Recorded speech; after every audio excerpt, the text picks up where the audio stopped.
Hi friends, welcome to என்னுலகம் VCR channel. இந்த வீடியோவில் நாம் சூப்பரான டேஸ்டியான ஒரு மில்க் ரெசிபி தான் பார்க்க போகிறோம். பால் கடம்பு. இது ரொம்பவே சிம்பிளாக செஞ்சிடலாம். இந்த ரெசிபி சீம்பாலில் தான் பண்ணுவாங்க மேக்ஸிமம். அது இன்னும் டேஸ்ட்டாக இருக்கும். நான் இன்னைக்கு மாட்டுப்பாலில் தான் பண்ணுறேன். அப்படி இல்லைன்னா நம்ம பாக்கெட் பாலில் கூட பண்ணலாம். ஸோ வாங்க இது எப்படி பண்ணுறதுன்னு பார்க்கலாம். இது செய்கிறதுக்கு 1/2 லிட்டர் பாலை நம்ம ஒரு பேனில் சூடு பண்ண வச்சிடலாம்.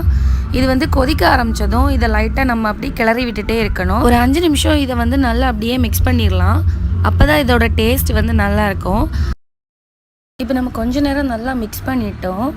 இனி இதில் நாம் பால் பவுடர் சேர்க்கலாம். 100 கிராம் அளவுக்கு இதில் பால் பவுடர் சேர்த்துடலாம்.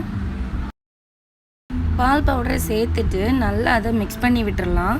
அந்த பால் பவுடர் நல்லா கட்டி கட்டியாக இல்லாமல் அந்த பாலோடு சேர்ந்து நல்லா மிக்ஸ் ஆகிருக்கணும்.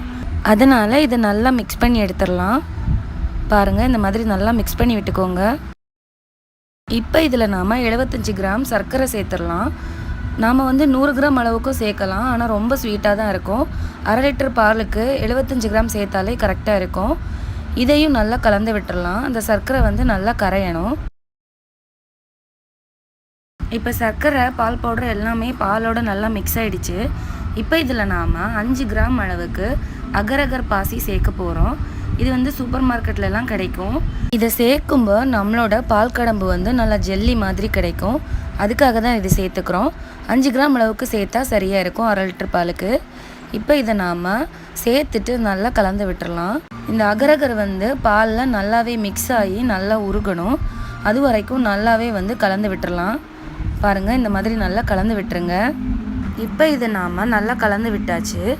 இப்போ நம்ம ஸ்டவ் ஆஃப் பண்ணிவிட்டு இதை ஒரு கப்லையோ இல்லை நீங்கள் பவுல்லையோ கொஞ்சமாக நெய் அல்லது எண்ணெய் தடவிட்டு நம்ம இதை ஊற்றி வச்சிடலாம். ஊற்றிட்டு ஒரு 2 மணி நேரம் நம்ம ஃப்ரீசரில் வச்சிடலாம். ஒவ்வொருத்தரோட ஃப்ரிட்ஜ்லேயும் அந்த கூலாகிற டைம் கொஞ்சம் மாறுபடும்.